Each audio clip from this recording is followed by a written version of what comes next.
We are fresh back from the draft in Rock Hill, South Carolina, and welcome into another edition of BoarderLine with Bernie. I'm Jeff. Thanks so much for tuning in. And you know I say that every week, but seriously, thank you so much to everyone who is listening, because, you know, the more that we are out there at these events, the more that I don't want to make it sound like a ton of people come up and say, hey, listen, but you know, all these events that we go to now, there's always at least a few people who come up and say, hey, you know, love listening to your show. So, and as much as it's surprising, isn't it? It's surprising. I've gotten a couple of those. Man, we never miss it. I'm like, wow, that's And from the players, cool. I like that too. You know, when we get kind of feedback from some players, because I don't know, that just always feels good too. So seriously, thank you to Jade, who's not a player, and to everybody else for listening to the show, because we really enjoy doing it, and we joke about getting feedback. We don't have a way to give feedback. If you want to give us a shout on social media, hey, actually, I don't check social media either. So you can. There are ways you can get a hold of us and tell us what we're doing. Yeah, I mean, give us a shout on social media, whatever. But truly appreciate everyone who's listening. So, all right. So I just saw you this weekend, so I'm not going to ask you how you are, because I know how you are. We had a chance to hang out quite a bit, watch some football. Did the draft. Hey, thanks for hopping in on the draft coverage. For those of you who are outside the game, who just kind of listen because you enjoy the show, we actually had an ACL draft, a teams draft, our second one for the new teams format. And man, if you didn't get a chance to watch it, we kind of talked about this last week, Bernie. But I mean, it's really it's darn close to being ESPN3 worthy. I think not it is. Linear TV yet, but it's darn close. And we had 8 cameras. We had Chase and Corey, who were producing and directing. We had 16 tables for all of the teams, and their teams huddled around, and the general manager, they're making phone calls. They're going through stats. We had a crowd. We had 4 people at an anchor desk. Bernie, you were able to hop in and help us out with the coverage, which is awesome. I mean, it was like legit. It was like legit draft coverage. And it was, I really thought it went well. Corey and Chase did a great job, and it was fun. It went fast. The picks went pretty fast. You only had 2 minutes. The teams didn't even need it most of the time, the whole 2 minutes. But I thought it was great. I really had a good time. I thought it was, each year we've stepped up, right? 2 years ago or 3 years ago, however you want to look at it, you and I sitting on a couch, right, for 10 hours over 2 days, just... We joke, but it really wasn't. It really, I think it really was close to 10 hours. It was 3 hours the first day, 7 the second. Oh my God. Yeah, I remember it. Yeah. It was long. It was, and it was grueling, and it's one of those things, when we got done, I felt like, wow, what an accomplishment. That was kind of crazy. But yeah, it was the first one ever. Progressive, we've gotten so much better, the ACL. Yeah. Now, after season 3 draft, it's pretty impressive, the leaps that have been taken. Now, are there, can we get better at certain things? Sure. Yeah. And we're going to. But I mean, considering where we are, I look back. Did you ever see ESPN's coverage of the NFL draft the first time they covered it? No, I don't think I ever have seen that. It's not what you see now. Put it that way. It is nothing like you see now. So it's it feels pretty cool to see what we've accomplished in a couple of years. Yeah. I would like to have had the chime. We did it the first year, but it wasn't loud enough, so people couldn't really hear it. But since we're TV partners with ESPN, you'd think that we could get that, little chime that they do. Yeah. So I thought maybe we were going to have that. But yeah, I mean, it really was great. And the rookie class, we also, for those who don't know, we also had a combine, which was great. There was a rookie skills contest / combine in the morning. What was it? 4 different flights of rookies. I think there were almost 40 rookies or something like that. Yeah, it was, or more maybe. I don't know what the exact number was, but these rookies were amazing. Airmails, pushes. They had to do a deck around, which is basically just a normal just 10 rounds. Yeah, just 10 rounds. Yeah. And then Anthony was on Anthony and Trey were on a really technical stage of what you do, to get around a block and score. Just different skills things. And to watch these rookies was great for us. To be able to see how they play. But man, and then that night, a lot of them got drafted right away. Right away. So these rookies are going to be fun to watch. I'm talking 11, 12, 13, 14-year-old kids that are incredible. Yeah, the rookie class, and then you add in the U18s, and the U18s, I think, have really, to me, if we were to talk about what's been the most important change in cornhole over the last 3 years, I think it's the impact of teenagers. Yeah. I mean, the impact of, some preteens. Just they truly are transforming the game. And it's been kind of crazy to watch because the older folks are having to adjust, right? There, a lot of these roll bags and a lot of these different styles of play have come from some of these kids. Not all of them, but some of these kids, because they've got the time to develop these shots, right? They have the time that some of the older folks don't. So it's their impact on the game has been pretty crazy. And so you have another rookie class that has another group of U18s in there, and so it's amazing actually because look. Yeah. If we're being serious, we are talking about something that, yes, anyone can do, anyone can play, anyone can win. That whole, our motto, if you will. But to do what they're doing on the level they're doing it is still super impressive. And to do it as a 13, 14, 15-year-old, that's fascinating to me to have that kind of focus for that long. It's crazy to me. Yeah. Truly. And that consistency. Yeah. To be able Yes. to do it. It's unreal. Just on a whim, just to be able to just do it. Yeah. And I was thinking about this just now, actually. I think the one thing we were worried about is when all these U18s, these rookies, these younger players, when they get older and they start getting responsibilities, will they fall off? But, the more I think about it, the money continues to grow year after year after year. So maybe by the time these kids are out of high school, they're going to be able to continue to play because they're going to be making money and they'll be able to play full time. We're getting more and more players every year who are now playing cornhole full time. So maybe the money will be there for these kids, be it winnings or sponsorship, to where we don't have to worry about them getting a full time job. This will be their full time job. So I don't know. Maybe we don't have to worry about the life changes ahead. They'll just always play cornhole. I don't know. Yeah, well, think about it, Jeff. If you're 16, let's just say 16, arbitrary, and you jump into the top 30 as a player in the ACL, well, you're going to get money from a bag manufacturer. That's pretty important. You're going to win. You're going to end up making, right now, today, what, 60, 70 grand total? Most 16-year-olds will take that. Yeah. Oh yeah. The bag sponsorships. And I don't have a spreadsheet in front of me, but just from what we hear, the bag sponsorships roughly range from, they can fall pretty low to, a few thousand, but I would think the significant ones are anywhere from 20 to six figures. Yeah. For some of these top level players. And that's just for the bag sponsorship, not to mention the winnings that you get. It's crazy. It's getting better. It's getting better. It's slowly. It's not, we wish, in a perfect world, we would have a couple of giant sponsors come in and just, dump their accounts onto our desk so we could throw that money around. But maybe one day. But the money is getting bigger and bigger, and I'm with you. Like, what? And for some of these kids, look. All right, tangent. We're going to talk about it now. I do worry. Like, all right, just like other sports. Let's say a kid plays cornhole for a few years, and let's say do they go to school? Should they go to school? Should they get an education or learn a trade so that they can do something, when cornhole's done, right? We talk about that in other sports all the time. Why are they going to college? Why do we force, athletes to go to school? And is it do you need that, for when the playing is done? Because, even in other sports, not everyone's making the 8, 9, 10-figure contracts like some of these guys. The second string offensive guard isn't making that money, right? So, do they have anything to fall back on? And the careers, on average, only last 4 years in the NFL. So how long can that money last? And so right now, the money's not all that big. It's bigger. It's bigger than most 16-year-olds are making, for sure. But it's not big enough to live the rest of your life on. So should they be going to school? Should they, is it something that their parents should think about? I don't know. I think about that when I see them all like walking around. Like, this is cool, but are you taking some of the other stuff in your life serious? I don't know. It's an interesting argument, I think. It's a tough family decision, and I saw it having to be made all the time, in all my time with baseball, because it's the same thing. A lot of these kids get drafted really, really low rounds with very small signing bonuses out of high school. Yeah.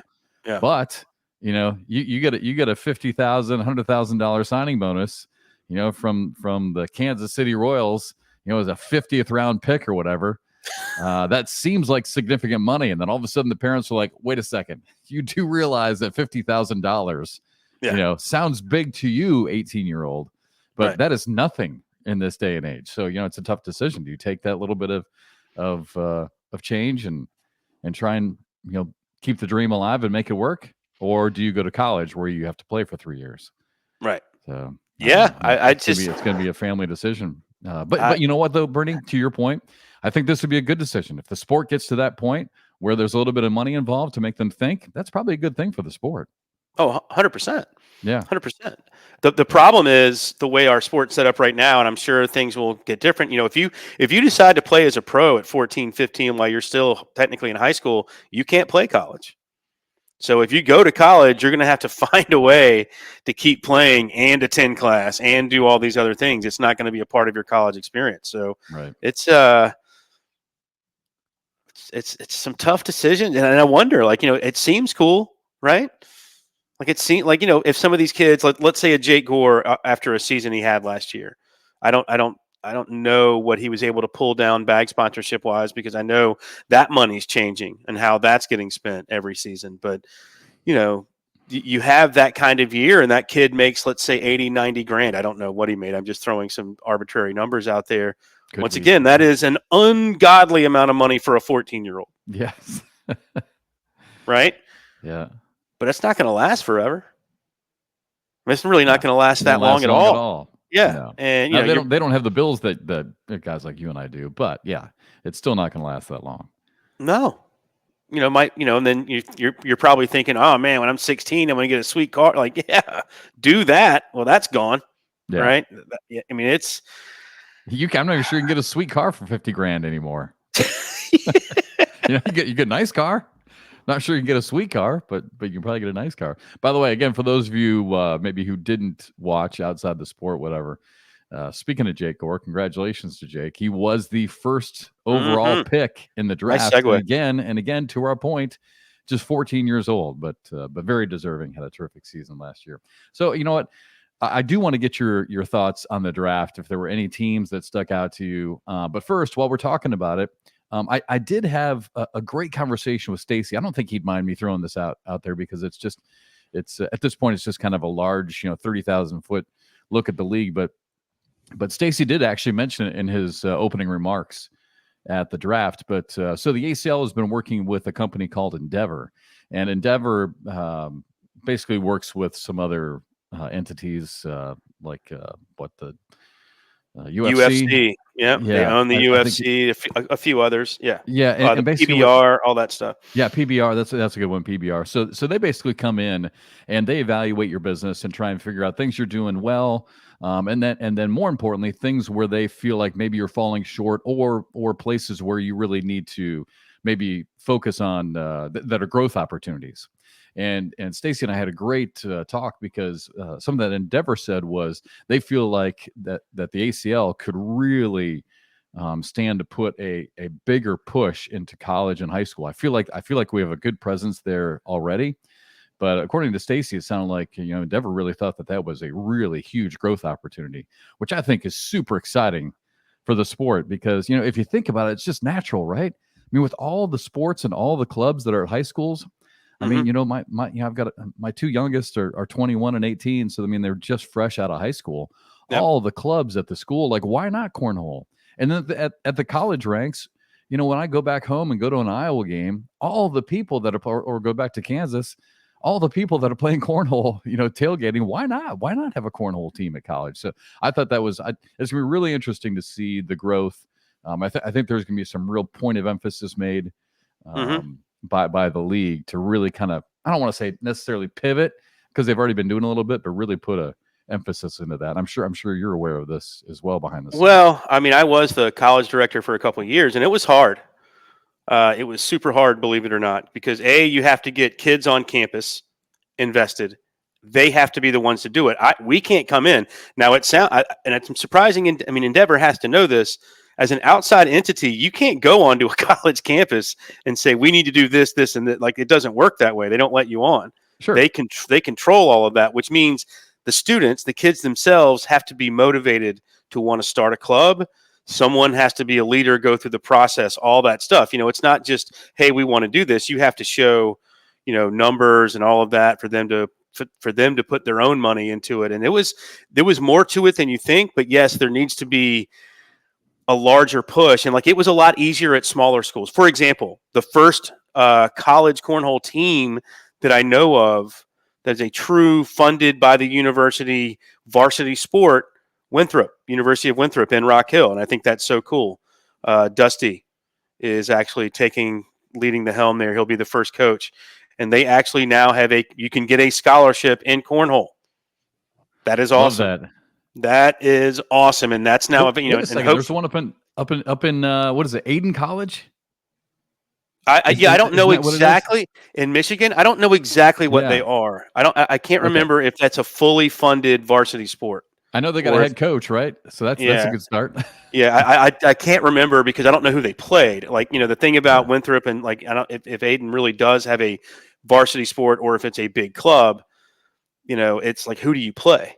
Right. Yeah. Right. That's the one thing about having a varsity sport on a college campus. You have to play somebody. Yep. You know what I mean? For it to be considered. So that's another thing, getting college, getting the conferences involved at a higher level. And then you have a specter out there of the NCAA and what do they want? Do they even right now they think of it as a lark, they're not interested at all. And so you need someone like an Endeavor to actually maybe approach them and say, hey, this is real. This is going on.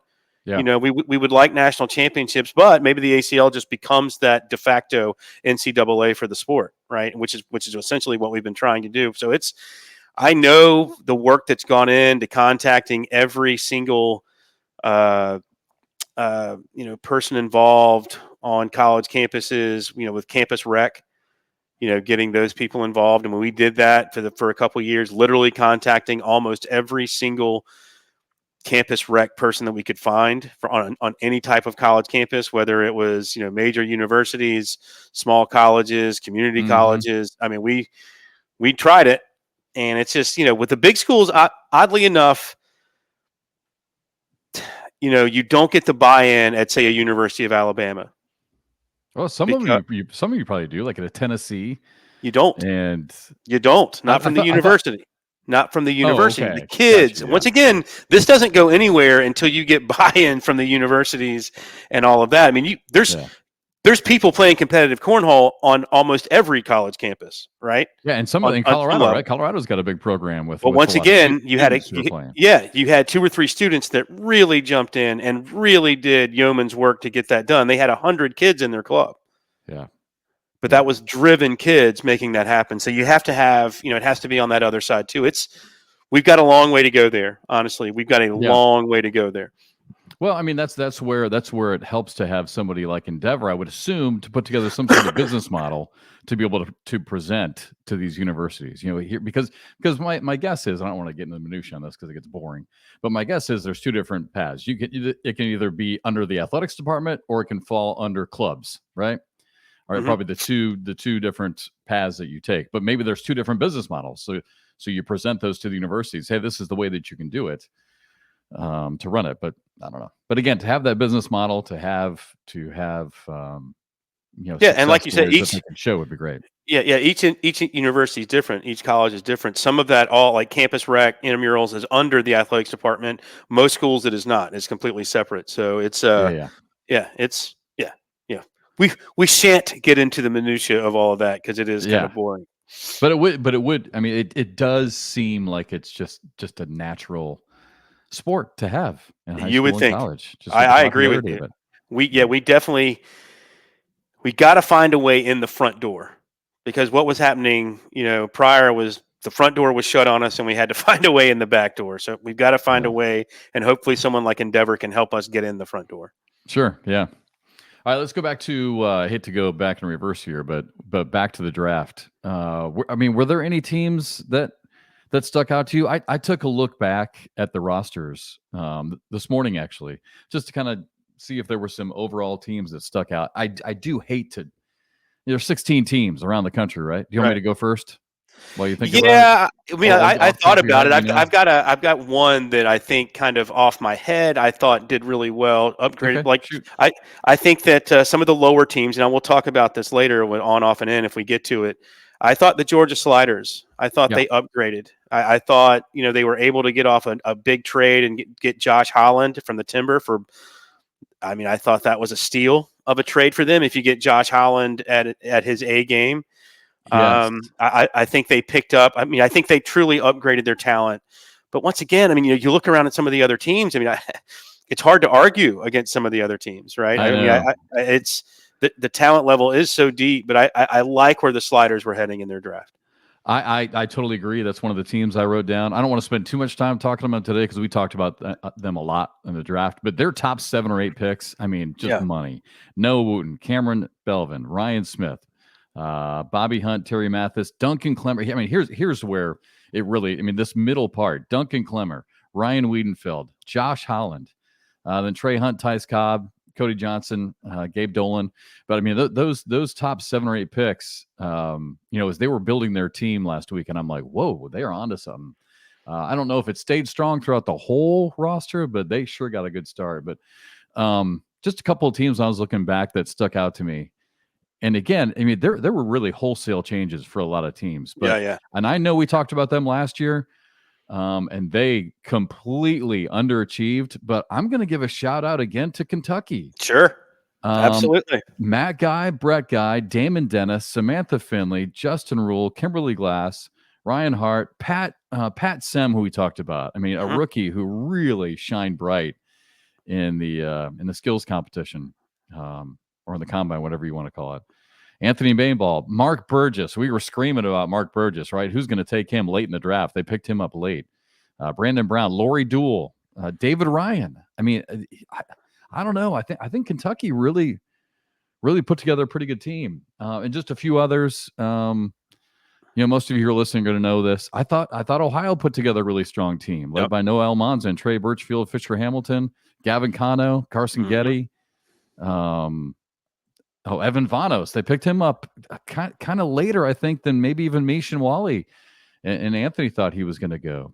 Tony Franco Sr., Josh Thielen. He could be, maybe a guy you throw out late in one of your matches. And then Texas, I wrote down Las Vegas, Chicago. I thought did a really good job. And then one more for you. I don't want to bore everybody, but one more for you. See if I can pull it up. Okay.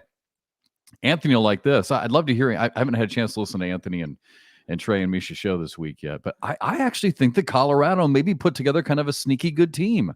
Irwan, Derek King, Adam Hissner, Eric Anderson. I think Eric was probably a good pickup, right? Ian Cripps, Caden Allen, Ryan Schrader. I got a story about Ryan Schrader I got to tell you later. Nick Patuski, Connie Altice, Trey Baker, Mike Selmeyer. I mean, I don't know. I just felt like Colorado might have put together kind of a sneaky, quiet, good draft. I'd love to hear Anthony's thoughts on that. I think the Coasters are really good again. Yeah, the Coasters are good. Yep. I think if they can get away, stay away from off the board issues like they had last season, I think they'll be fine. I think that was kind of the big knock on them last season was they had some issues off the board that hurt their team. Hurt their roster, quite frankly. So I think if they can stay away from that, pretty solid squad. And I think they were. I agree. I think the way they were manufacturing that squad and putting it together, there was a lot of thought there. So I like their squad a lot as well.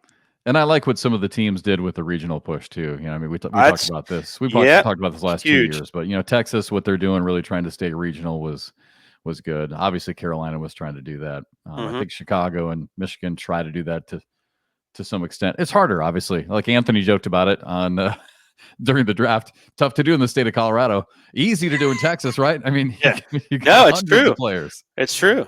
But like that's where we're going to get our buy-in from the average sports fan, I think.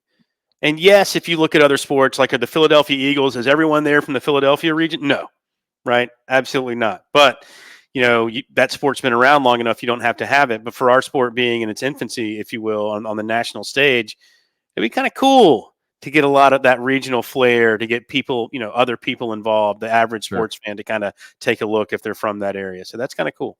Sure, yeah. And by the way, for those again outside the sport, check out if you haven't, if you want some cool swag to wear, just some random stuff that people would ask you about. Like I get so many comments on that. Actually, I got it right here. This hat that somehow I allegedly picked up at the soccer game. I don't remember. Oh yeah, I don't know if you can see that. I got you. Yeah, but the I don't even know what their mascot was. But the anyway, so LAFC. Apparently I bought a hat there, but I get so many comments on that hat. But anyway, go to I Play Cornhole and check and just go to the drop down menu and go to teams. The logos and the swag. Davis Streaker, awesome, strong brother. Davis Streaker is the guy behind the mastermind. I like the home jerseys. What do you think about that? Talking about jerseys and all of home that. versus away. I love the home whites, man. I thought the home whites came out great, especially for some of the teams. It just looks awesome. What are we talking about here? 16 teams across the country, home and away jerseys. Yeah, this is fun. Good stuff. All right, we got to keep moving. I hate to keep bouncing around here, but real quick, I mean, you and I have talked about the future of cornhole as far as how to play and that 5-tool player, if you will, the hybrid player that I also like. It's someone who can play some offense and play some defense, right? Sure. There's just I feel like this is such a defining era of the sport as far as the technically playing the game. You got some guys going this way and some guys going this way, right? So I watched a game between Ryan Trader, who we were just talking about, young player. How old is Ryan? 13 or 14, somewhere in there. Yeah, I mean, just a kid. He's going to be one of the great rookies this year, without a doubt. And I watched him play Frank Modlin, who is just an old school player. Couldn't have been a different game, but yet such a great example of where the game is going and how good it's getting. So here's the round, right? And this is what you and I, especially me, talk about. It's the best of both worlds because you get a little bit of defense, but you get a lot of offense, a lot of scoring. So Ryan, first bag in, right? I'm not sure if he was trying to put the first bag in. I like first bag in. I know a lot of people like first bag block. I don't like that. I think that's terrible for the sport. Whatever. First bag is in. Frank's first bag in. No surprise. Frank, OG, right? I mean, he's pretty much a slide airmail type style player. First 2 bags in. Now here we go. Second bag, boom, perfect block by Ryan right in front of the hole. So, Frank being an old school guy, bag in front of the hole. What do? I'm going for my airmail. So he goes for the airmail, and what happens? He misses, right? Which most people do. It's a hard shot, from 30 feet away. And that's another thing I like to talk about on the broadcast. We talk about the boards being 27 feet apart. That's true. You're shooting 30 feet away. Yeah, 10 yards. 27. Yeah, it's 27 feet tip to tip, but don't forget it's another 3 feet to the hole. So anyway, trying to hit an airmail from 30 feet away, not easy. So Frank shoots the airmail, misses, goes off the back, right? So now here's another big thing. So now Ryan doesn't go for an airmail because he's a new generation. He's a hybrid player. What does he do? Roll bag. So he throws his roll bag, but misses the roll bag. But he misses right on top of his own bag. And this is where the roll bag is great, right? Risk versus reward. Your roll bag, when you look at the percentages, has a higher percentage chance of staying on the board. So he misses it technically, but it stays right on top of his bag. Now he's throwing Frank in a really tough decision. But Frank's like, hey, I got this. I'm going to airmail. That's what I do. I'm an old school guy. Yeah. So Frank goes for the airmail, and what happens? Misses again, right? So now Ryan's got him right where he wants him. And now this is the level. This is what I loved. I mean, I was just giddy when I saw this. So Ryan, this kid, rips this push bag and throws him and pushes them all in, collects the whole damn thing, gets a 12 on a 3, and boom, he's off and running on a big round. But this, I mean, to me, that was just a microcosm, I guess you could say, of this whole new trajectory that the game is on. And sorry, I hate to bore everybody with this, but man, I loved that. I mean, I hated it for Frank, obviously, and Frank's going to hit those airmails and we'll have different rounds. Ryan went on to win it big, but that's what these kids are doing, right? And I loved it. I mean, it was everything. It was offense. It was defense. It was a block. It was a collect. It was scoring. I loved it. It was just, I'm telling you, I'm so glad I was standing there watching that match. It was amazing. Yeah, I mean that's Not to what. go off on a tangent. Yeah, most people would tell you in the cornhole world that that's actually a defensive game. But you have Yep. to be able to finish. You Whatever have you to be want to able to, call it. but you have to be able to collect. I mean, that's the whole Yes. thing. Like one of the things that you talk about, which I think is great, bags on the board, like the ability to collect those bags. Like, yes, way to go, your block worked. But if you don't collect them, you're not really getting the big benefit of it, right? You're going to score, but you're not going to score much. You have to be able to collect, and I think that's where some players are struggling. Like, yeah, they'll throw some blocks out there, and they'll cause all kinds of chaos on the board, but they're not really able to collect, and so they're getting 2 points or 1 point here, 2 points there, but it looks awful, right? Terrible. But and so I mean, you can get those 1 or 2 points in different ways. I'm with you, but as long as you can collect it, do it.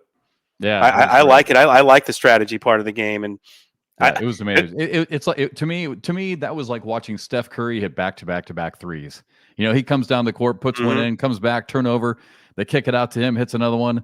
Then they come back down. There's a miss, rebound, outlet to Steph, pulls up, hits another one. I mean, it was exciting like that. I mean, it was what when our game can look bad is when that first block goes up, right, and then the bag in behind. That kind of makes it harder to collect your block. So now you've both blocked, and now you're both having to airmail. Or do you have that kind of roll cut, the rut that's able to get around both bags and over the top, which I think is the smarter play if you can do it. Because if you miss, you're probably staying on the board. But once again, all these bags are all over the board, and it doesn't look all that great. It looks on television to a person that doesn't know what you're doing. It looks like you can't really play all that well. Because they just don't get it. They don't understand, the nuance of what you're actually doing. But yeah, that's the new style, right? That's the new style. I'm surprised Frank didn't go in behind on that. Yeah, he was aggressive. Back. He just and then he fell behind so early. He just had to stay aggressive. Yeah, and just couldn't come back. But it was amazing. I just thought that was such an incredible round to watch, and just so I don't know, such a great example of where the sport is going. Just high level execution. And I loved it. All right, we got to get to on, off, and in. Oh, we still got to get to our power rankings. One more thing. The schedule is getting close to being released. I talked to Stacy about that this weekend as well. So that'll be, I mean, the open schedule, I think the first 5 or 6 opens are in the books. But as far as nationals, they're getting close to locking down those nationals. But I don't know, maybe we want to save this for next week. But I was wondering what your favorite places to go were. I can give you mine. I mean, I just wrote them down just real quick before we. Yeah, go ahead. I know what one of mine is for sure. Vegas. I think it looks like we're going to Vegas. Maybe around Super Bowl weekend. That would be awesome, and try and do like a big Super Bowl event out there. I loved it when we used to do that. First couple of years, I think we did that right down. We weren't at the Super Bowl, but we tried to Vegas close. Yeah, Vegas is fun. It's just you got to have money to enjoy Vegas. That's the thing. It's and it's expensive for the league too. So I think they're trying that, but man, that's expensive. So I would say, all right, just Vegas. Again, this is just off the top of my head this morning. Vegas. All right, Mesa. I love that facility down there in Mesa. Just and I love being in Scottsdale. I love Scottsdale, Arizona. Yeah. So I'm all in when we're down there. I love it. Yeah, just a great place to go. This one might surprise people a little bit. Fort Worth. I really like going to Dickies Arena in Fort Worth. I know we're kind of in the doldrums, but I like that main area where we can put the broadcast court. And for some reason, I just kind of like being in that area. It's just kind of fun to walk around and I don't know. There's something about that place that I like. It just seems relevant to be in Fort Worth as well. Erie I put down, not because Erie is a big sexy city. I kind of like going to Erie. I like. I mean, if we're talking facilities, amazing. I mean, if we're talking facilities, I would go, a couple other places too. But I like going to Erie. Erie's always been a good time. Oh, it's so good. And then Rock Hill. I mean, Rock Hill to me is just the mecca. I mean, sure. Yeah, the fact that we don't have a national there and the worlds, I'd be totally fine with that if we did a national there and a world championships there. And I actually talked to a few players this weekend who said the same thing. So, but again, I don't, I'm not privy to all the logistics, but man, I think the players would be down for it. I'd love it. I mean, it's a matter of getting the time. Yeah. I mean, they do other things there, a lot of other things. So it's a matter of being able to find the time. But I mean, all the nationals and worlds there would be kind of cool, I think. Well, at least And I'm not saying all of them, but to have I a am. national and worlds there. I am, because we know how it works. I mean, it's easier for us to do. Put it Hey, that way. they race at Daytona twice a year, don't they? Don't they race at Talladega All the twice a big year? ones. All the big Yeah. ones. Yeah. Yeah. So plus it would give the players, maybe some of the newer players a chance to maybe your second or third nationals there, just give you a chance to play there, just to get comfortable with it and kind of help you tune up for worlds. I don't know. Yeah. But I don't know. Those are just a few of my favorites. I like it. I mean, it's one. I'm trying to think of my favorite facility. I mean, Erie's got to be up there, right? Erie's up there. It's great, right on the water. I do like that place in Mesa. The size is a little challenging. If we were going to do a national, I think the size in Mesa is challenging. Yeah, it's tough. As far as size of a place, that was incredible, but a place that we will never go back to was Portland. That place was monstrous, right? Yeah, that place was big. If they could, find a way to clean up Portland, it was fun. Yeah. But man, just got to do something about the city itself. Yeah, for Portland. That place was monstrous. Yeah. So anyway, I liked. You weren't around a few years ago, actually. Wow. When we were in Connecticut, did you go to? No, I did not do that. Mohegan Sun. The Mohegan Sun was cool.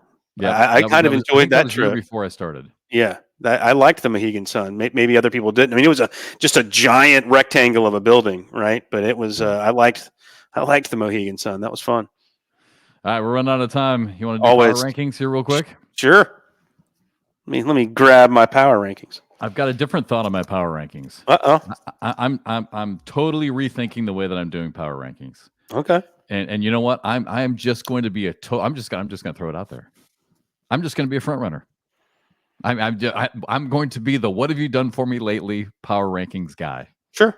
So I kind of switched mine up a little bit just based on what I saw this past weekend at the Open, because I thought there was that Open was huge. You were walking around, it felt like the World Championships. I mean, basically the who's who of cornhole was there this past weekend for the first Open. So, but yeah, so I'm just being a total. I got a word for it, but I don't want to say it. But I got you. I'm that guy. What have you done for me lately? Well, hit me. Do it. Hit me with yours. You go first? Yeah. All right. All right. I'm cheating a little bit on number 10, but I wanted to keep him in there. But I got a new number 10 as well. Tied for number 10 in my power rankings, Matt Guy and Trey Birchfield. What Matt Guy did and continues to do, I just right now, from what I've seen and what I saw this weekend, can't keep him out of my top 10. Again, I get it. I'm just being yeah. All right, so Matt Guy, Trey Birchfield, number 10. Number 9, Ryan Wiedenfeld. I thought about putting him in my preseason top 10. I didn't, but I got him at number 9. Number 8, I'm keeping Devin Harbaugh. Number 7, Fisher Hamilton. Number 6, Justin Burton Jr. Number 5, I'm just going to do it. And this is probably the kiss of death for this kid, but I'm finally going to start talking about him because this is now second year in a row. This is Brock Purdy. Right? This kid is my Brock Purdy. Number 5, top 5, Alan Rawls. I'm tired of keeping him out. I'm putting him in. So actually, I put Alan in and Alex out. Is Alex injured? I keep seeing him playing on social media, practicing on some scooter. I don't know. I don't know if he's just doing that, playing around. But anyway, so Alan Rawls, number 5. Caleb Batson, I moved up to number 4. Jamie Graham, I'm still keeping him at number 3. Even though I don't think he finished. Actually, I'm not even sure he played. He didn't play. Yeah, because he was sick. He had illness. Yep. Mark Richards, I took him down a spot. I don't think he finished in the money this weekend in the Open. I'm thinking he played because he was there for the draft, but I did not see his name in the final rankings. Put Mark Richards number 2. Tony Smith, I moved up to number 1 this week. He finished second at the Open this weekend. I like it. My 10, similar. Some different thoughts. I have Jake Gore still at 10, holding on. I wanted to put Matt Guy in there. I was. What's funny is I was going to do that whole thing with the tie, and then you ended up doing it. So I think that's kind of funny. Number 9, I've got Caleb Batson. And 9. Wow. Okay. Yeah. I mean, I just this top 10. This top 10 can be really the top 15, top 20 could all be the same. Anyway, number 8. I've got him in there because he won the Open. Once again, I don't put the same emphasis on Opens that a lot of people do. I think Opens are great. Opens and Nationals, 2 completely different animals, right? I think the cream rises a little more in Nationals, but Opens are awesome. Way to go. But I don't put the same emphasis on them. But I do have Alan Rawls as my number 8. Oh, poor bastard! This is yeah. I'm telling you, it's the kiss. It's like on College Game Day when they. I mean, he's got to be in there. When they all pick the same team on College Game Day.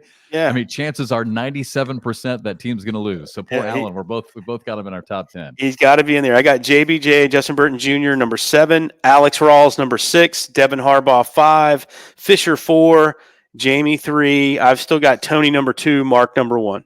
And I think that that's as the season plays out, we will continue to see. I think that top. I mean, gosh, yeah. You could top 20. You could pick and choose and pull people in and pull people out into your top 10 all season and not be wrong. I think it's just so deep. And again, the only reason I pulled Alex off is because I didn't see him this weekend. I've been seeing him play on the scooter, and I don't know if he's healthy or not. I don't know what's going on. I'll reach out to him this week and find it out. But no, I mean, so yeah. Alan Rawls, we got to start jumping on the bat. I mean, the guy was out of his mind last year, especially the first half, and here he is again early in the season. Bang, open win. So, dude's insane. All right, wrapping things up here with On, Off, and In. Again, America's most popular podcast segment, and I'm not kidding. Even Anthony Ione likes it. Even Anthony likes it. Even Trey texted me one time, said, by the way, dude, it's like love On, Off, and In. All right, you ready? Yep. All right, let's both give our ons. You want to go first? I'll go first. I thought the bottom teams did really well in the draft. When you look at some of our teams that didn't perform all that well last season, your Virginia Cutters, your Georgia Sliders, a few others, I thought had solid drafts. I thought they did what they could do to, they did what they could do to make themselves better. Basically, they used the draft the way the draft has to be used. They got better. Now, I have it on the board because we won't know, right? I can't make it in the hole because we're not going to know until the proof is in the pudding with the play of the teams. Until then, it's just on the board. But I thought some of the bottom teams did a really good job of making themselves better. Yeah, that's a great one. I totally agree with you. My bag's on. I had a chance to have a really good conversation with Anthony Ione about this because I really wanted to run it past him a couple weeks ago. Mm-hmm. I went off on a tirade about DPR and how I like DPR, and I think DPR is a good stat. I just think it's flawed. Without having some sort of strength of opponent in there, it is a flawed stat. We can use it, and sure, if you're crushing people and you're like the Dallas Cowboys and you just mop up bottom feeders, fine. But it doesn't necessarily completely relate to you being a defensive style player. There's an element like I said with college basketball. Give me quads. Give me a quad 1 DPR. Sure. I think we need to tweak it before we can really say that this is the end all be all of stats for cornhole. I got you. What I did like was the bags on percentage. I was pouring through the stats, and I found that the top ranked players had the lowest bags on percentage. Mm-hmm. And so I asked Anthony. I said, am I onto anything here? He's like, dude, I like that. That's huge. If I can get that buy-in from Anthony, in that stat, I'm gonna stay on the board with my bags on percentage. Nice one. All right. Due to time and the fact that I'm already putting you to sleep, and I don't want to put anybody else to sleep. Yeah. I won't dive into why it's so important again. We'll do that some other time. All right, off the board. Miami Dolphins. I was wrong about the Miami Dolphins. How good are they? It's like watching a 4x100 team play football. Yeah, it is. It's a track meet. Yeah, they are so fast, so much fun to watch. I'm wrong about I was just like whatever. It's a lot of cool names, but they're not going to be that wrong about the Miami Dolphins. My bad. They're going to beat the Panthers this weekend. 5 touchdowns minimum. Oh, they play the Panthers this weekend? Yeah, it's going to beat them by 5 touchdowns minimum. Oh brutal. My gosh! Wow. All right, my off the board. I've talked about this before, but just an update. So the Mustang, I was totally off the board on buying the Mustang. Right? If you live in Arizona, you live in LA, and you want to have a sports car, that's fine. In a city that is 1,000 years old, that has potholes and wobbly streets and bridges and everything. I mean, we're seriously driving around like this the whole time. It's terrible. Terrible decision on my part. So there may I may be off even more. So I've decided to trade in the Mustang just for a little boat. I've never really had a boat. I'd like to get a boat. Nice. We live near the water, so we're gonna get a little boat. So do you know how to do all that stuff? Get it in the water, all that fun stuff? Of course I do. Come on, I'm a man. Yeah. No, I don't know how to do any of that stuff. Yeah, I have ruined that before. But yeah, it'll be fun once you learn how to do all that. Boats are awesome. I mean, nothing's better than having a little boat in Charleston. Nothing. Well, get on the intercoastal, drive around. Yeah. I mean, the Mustang just sits out in the drive. Again, we don't have a garage, so the oak trees where we live just dump on it anyway. And I'm like, this is just no fun. I'm just looking out there, looking at this beautiful Mustang. I can't drive it; it's too bumpy. It's not like I can race around town anyway. You know how congested the traffic is here. I mean, it's not like stereos, big traffic, but it's stereo local. has to be important on your boat. Stereo has to be important on your boat. If you're not going to be a big fisherman guy, right? Stereo has to be important. If you're out there to kind of entertain and have fun, you got to have, like, you'll be surprised. Like, it's cool for a couple of minutes, the quiet, but after a while, little music wouldn't be bad out here as the sun goes down. So remember that when you're looking for your boat. Well, and the awesome thing is, we'll fish a little bit, but it's primarily just going to be for just touring around, because that's the great thing down here. Like we've lived on a lake before and had a lake boat, but once you go around the lake a few times and look at all the houses, it's like what are we doing here? It's like a highway system, right? I mean, all the rivers and inlets, and harbors, tidal and creeks. Oh man, yeah. So anyway, so nothing big, but just something. I like it. I like where your head's at, man. Let me know because I'll come down. Do you? I'm all about it. This might be another off the board coming up in a month. Even a worse idea than Mustang. Yeah. We'll see. Yeah, you'll love a boat, man. There's nothing better than having a little boat in Charleston. It's awesome. All right, in the hole. In the hole, and I know this is sucking up to our staff, but I believe it.